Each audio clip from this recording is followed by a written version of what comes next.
No government in Canada takes transparency seriously. On the official Canadian government website itself, it says public trust in government is essential for a healthy and functioning democracy. I have bad news for the Canadian government. People don't trust them, and for good reasons, because they don't take seriously the need for transparency that they themselves say protects democracy. My colleague Aidan maintains and distributes the largest database of all the assets, as well as whether or not our elected officials are landlords across the country. The problem is, many of these governments, whether it be provincial or the current federal government, will take more than a year to even give their conflict of interest disclosures. As of publication, the federal government is breaking their own legislation about how long they're allowed to take on conflict of interest disclosures. Not only that, but if we do an access to information request, which is our legal right, and it's your legal right too, by the way, they will use bureaucratic tools to stall the process as long as possible in order to prevent the information from coming out in a timely manner. Why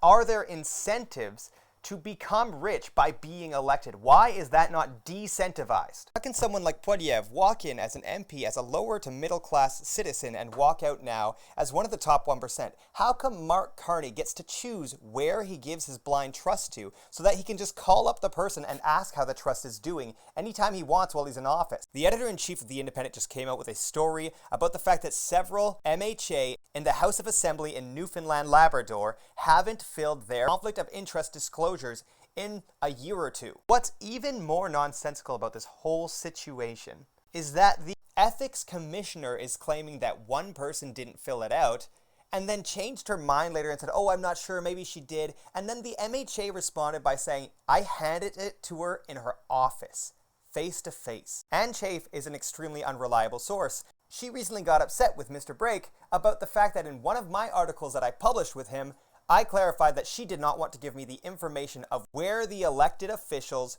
were investing. She says she never said that. So Justin played her the recording of the interview where she says that. This is an example of what we see across the country.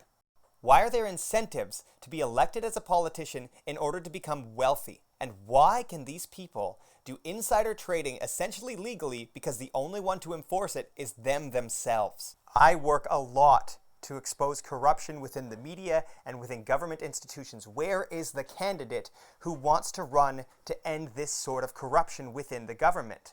Right now, democracy is being beaten down by the fact that people don't trust in the institutions that we currently have, and until the government starts taking its own ethics seriously, democracy is on the line. Aidan and I are waiting for these federal disclosures, and we will update as soon as they are out.